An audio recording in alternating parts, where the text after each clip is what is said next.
dynamic of where race comes into this. This is where hypersexualization, brutalization, men of color, especially black men and Hispanic men, comes in. We have this age-old myth of the innocent white women and the beastly black men coming in and raping and pillaging. It goes, excuse me if I get this story wrong, but one of the main origins of why cannabis is illegal is a false newspaper story was spread about black men taking that drug and going around raping women. So we have a long history of black men being made into beasts.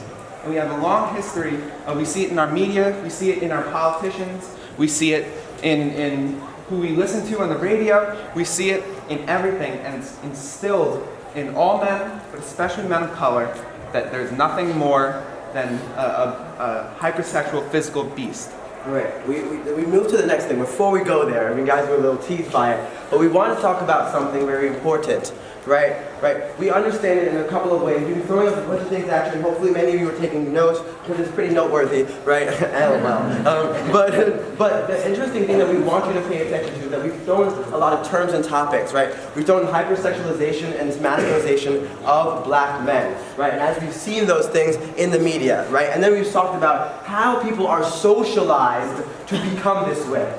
So we looked at it from a regular standpoint with Brock Turner and so forth, that boys would be boys, and then we added on the understanding of it with race, right? But we also were talking about race, sexuality, and manhood, right? So we want to begin to focus on a really important part, right? We were talking about, gay hate and LGBTQ hate, right? And we want to move into one other part, an extremely important part.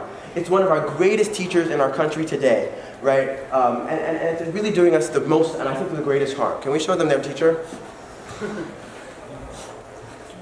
This is not StubHub, so you're not buying any tickets there, right? It's a different hub of commerce, right? Yeah, right. It sounds funny, but it sounds funny, right? But here's the problem, right? In that, I want you guys to really understand why we put this here, right? This is one of the most used websites on the internet, right? And why we brought this here was because this is one of the greatest teachers, right? Like, we don't have sex classes, right? Like, this is how you, okay, right? So, obviously, if so many people are clicking on this search, right? So many people are being taught, right, to understand each other, right? To go about life, right, in a certain way, right, especially in regards to love. And that is straight people and, and all people, right? And we think about all the things that are being said on here, right? All the stereotypes that are being said on here, right? How it teaches us how to treat women. How it takes the sanctity of sex, right? And then just makes it trivial and disgusting, right? And that's what's the problem here with this hub, right? Because it's a hub, right, in which we go to take class, right? And it's teaching us a lot of great things, because this type of hub, right, allows us to go into Stanford, in the back of Stanford, and finger someone, and to her while she's unconscious. Right, let's continue. Okay. So what this? I think we discussed this. Yeah, but what it creates. But we want to ask that this is the idea of then relinquishing, right? So can we look at the time real quick? 1:42. Okay, great, right? So here's the really important part. Can we ask you to? I'll do it, right? Because I don't know if you. It's the. No. Yeah, it's a weird button. Excuse me. Oh, you got it, you're dope. Okay, so we just gave you a lot of topics and so on and so forth, and we want to just do the part of relinquishing, right? And so the part of relinquishing is a matter of looking within ourselves, right? So we just brought a bunch of different concepts and ideas, right? And in the beginning we asked you to, ask those questions, and we asked all the, the people who said they were men to stand up, right? So now I really do ask, and very briefly, right? People in this room, right, to think about what we have said so far and say, oh, I know what that means, right? Or try to, just, what are some of your thoughts right now, right? Go ahead. Yeah, but again, we're running for time, so we want to make sure that, we allow a good amount of people to talk. So just keep that in mind. Speak up, so people can hear you. qualities that associate with certain gender, like they begin like once you're born. Like think about it, like once you're born, like you are dressed in like blue. Like people would think boys should like dress in blue and girls should dress in pink, and girls should have blonde hairs and boys should have short hairs. So this sort of certain qualities associated with certain gender, they start to attach to you like once you're born, and we have to counter this narrative in the patriarchy. Like boys should be dominated, boys should be strong, they should be good at sports, and the girls should not be politicians. That's what happened in this election cycle. All right, So we got our election Congress kind of good. Check that out. I think we'll take one more person. No, there's two more persons. Two more persons. Yep. Yeah, so like I think masculinity and just having the toxic part of it doesn't just affect men, and it affects everyone, like in the society. And talking about that is like, as we are growing up, as we are talking about feminism, as we talk about gender equality, how can we unlearn what the society has done? Because I think as much as we want to learn about like how it takes, we have to unlearn what the society has instilled to us, especially when we were young. Like I'm sorry because I'll be going for binary, like being a woman and being a man. But like the society has taught us, like as a woman you have to be inferior. That's what, like in many things we have to be inferior, and we have learned to be that. We've learned to acknowledge that men are superior in everything, and men have also learned that they are superior and women are inferior. So how are we going to unlearn those things to learn that we are equal and we are going for like the opportunities we want? We're going to have more time. We figure this is a very important part, so let's keep going. Right, snap. Someone, can we get someone from over there? Is anyone over there? I don't want to make sure that we're missing out. Yeah, you go ahead.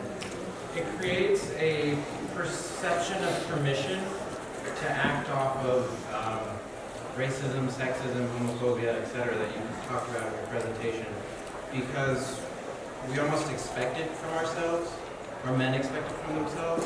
If you expect a man to be sexist, homophobic, or a white man to be racist, then all of a sudden it's not as bad if you already expect it of yourself. Yeah, men start to expect it of themselves, and men start to see that almost as a mold to fit. Question: Are there any men of color? I want to just make sure that we call this with race, sexuality, and manhood. If there's any men of color who would like to reflect. Yeah.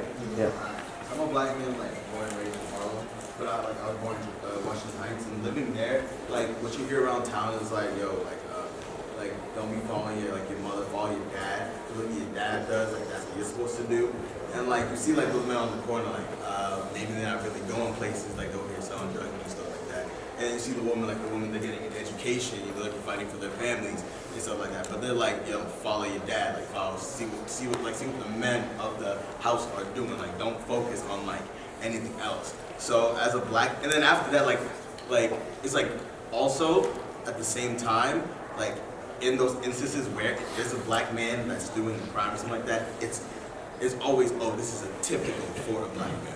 Like this is what he is supposed to do. This is what he was quote unquote made for. And I feel like that like extends throughout the time itself. That a black man is like not boys will be boys. No, a black guy will be a black man. Absolutely. And you had your hand raised? All right, good. Anybody else? Right here? Okay. Could you stand up? Yeah, sure. Thank you. So as a Latina woman, I have a 12-year-old little brother, and my father holds very, very rigorous standards to how he should grow up and how he should be a man. Meanwhile, when I was growing up, he was a little bit more comfortable with me kind of going outside of the boundaries of femininity. And so I think it's really important for this to start in household, especially with young children. I mean, I don't want my brother to grow up thinking that he has to be a certain way. I think that he's a wonderful, sensitive person who should be able to go out into the world and really embrace that and embrace his sensitivity and embrace the fact that he does not have to be an athlete or someone, overly masculine in order to be happy and really like pave his way through life.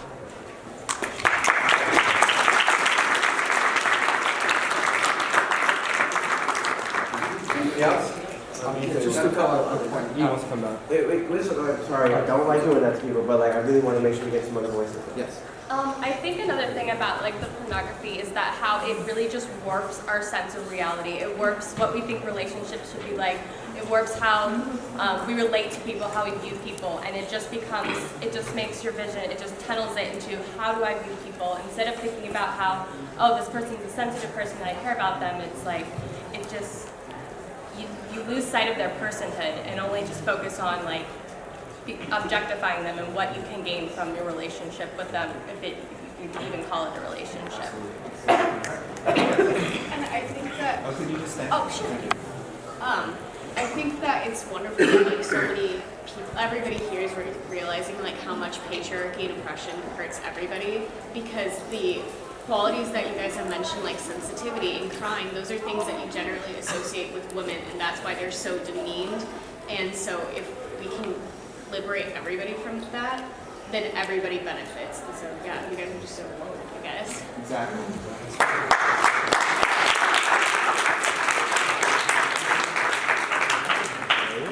Anyone else? Anybody else? Here we go. Sorry, a little sick. When you guys pulled up the boys will be boys thing on there, that just kind of hit me, because I remember I was a small girl and a group of boys actually beat me up, and the people who were supposed to protect me, the adults in that situation, just said boys will be boys, they just like you.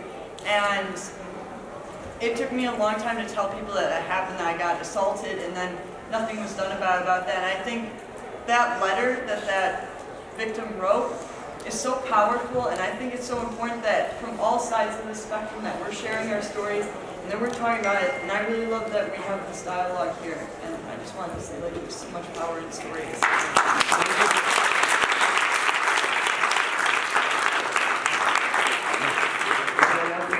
Yeah. I just think it plays into like from what we talked about living on a college campus, like and the boys will be boys, like the hookup culture that college campuses entails. Like a man is not interested in the hookup culture. It's like, is he not interested in women, or is like, does he like, just like, want to be a priest or something like that? Or a woman, like if she doesn't want to, she's a prude or judgment. I just think that this dialogue is like really important to like kind of abolish that and embrace the fact that like you don't have to jump into that if you don't want to. Love and sensitivity is out there, and you can embrace that. Awesome. That's our last one. I just want one more round of applause for her because thank you for feeling comfortable enough to share that, and that was amazing.